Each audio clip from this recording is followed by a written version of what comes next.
Juste avant de lire les Écritures, pourrions-nous changer un peu de position pendant quelques instants et nous lever pour un mot de prière?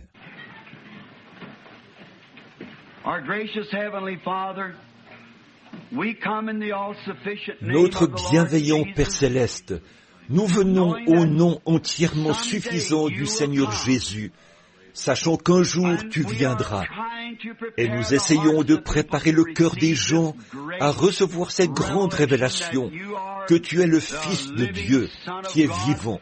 Tu n'es pas mort, mais tu es vivant pour toujours. Tu vis dans ton Église comme témoin de la Pentecôte, ce glorieux moment où des temps de rafraîchissement viendront de la présence du Seigneur. Nous sommes si heureux de profiter de ces moments ici, après 1900 ans.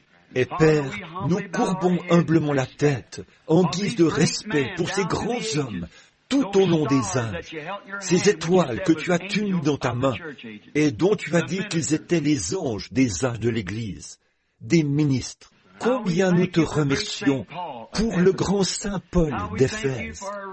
Combien nous te remercions pour Irénée, ô Seigneur, Irénée, ton grand serviteur, et aussi pour saint Martin et pour saint Colomba ce soir. Seigneur, combien nous te remercions pour ces hommes.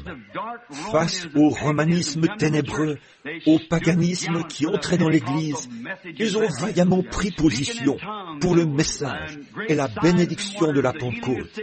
Ils parlaient en langue et opéraient de grands miracles et des prodiges, guérissaient les malades et ressuscitaient les morts. Beaucoup d'entre eux, Seigneur, ont été écartelés, tués et donnés en pâture aux lions. Des choses intenses se sont produites. La terre est baignée du sang des justes. Et Père, leur sang crie aujourd'hui contre cette Église méchante et adultère. Et tu as dit, un jour, quand tu as versé, l'ange a versé sa coupe sur elle, et le sang de tous les martyrs a été trouvé en elle. Seigneur, aide-nous à être prêts à prendre position maintenant, parce que le temps arrive à sa fin. Alors que nous voyons cette bête à deux cornes monter de la terre, pas de la masse et des foules de gens, avec des cornes semblables à celles d'un agneau, mais elle parlait comme le dragon. Nous croyons que cette heure est proche maintenant, Père, alors que ces églises se regroupent pour former une confédération, faire une image à la bête. Ô Seigneur, ce sera terrible pour le groupe qui ne s'y joindra pas. Le boycottage viendra. Mais à cette heure-là, tu as promis de prendre ton Église. Aide-nous, Seigneur. Avant qu'une seule goutte d'eau tombe, Noé était dans l'arche. Avant que le feu frappe Sodome, Lot était parti. Père, nous croyons qu'avant que les puissances atomiques fassent voler cette terre en éclats, l'Église sera partie. Nous sommes si heureux, Seigneur, et nous savons que les bombes sont suspendues dans les silos ce soir. Et nous pouvons regarder vers le ciel et voir le Fils de l'homme se lever de son trône afin de se diriger vers la terre pour l'enlèvement de son Église. Et nous savons que ses précieux pieds ne toucheront pas cette terre de péché à ce moment-là, car c'est comme Rebecca qui, venue à dos de chameau, était descendue du chameau juste avant la maison d'Abraham, là-bas dans le champ où elle avait rencontré son épouse.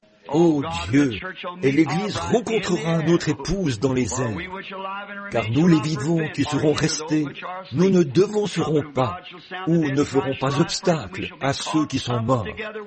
La trompette de Dieu sonnera, les morts en Christ ressusciteront premièrement, et nous serons tous ensemble enlevés avec eux à la rencontre du Seigneur dans le champ, dans les airs, et nous serons toujours avec lui. Oh, aide-nous ce soir, Seigneur. Donne la douceur dans notre esprit et ôte de nous toute amertume et toute indifférence. Puissions-nous nous fondre complètement dans le Saint-Esprit. Que l'ange de Dieu prenne le contrôle ce soir. Seigneur, je ne sais pas quoi dire à ces gens. Là, j'ai pris des notes, des récits historiques de ce que tu as fait et tout. Mais il n'y a que toi qui puisses interpréter l'avenir. Alors je te prie de l'accorder par le nom de Jésus-Christ. Amen. Bon, prenons maintenant le livre de l'Apocalypse.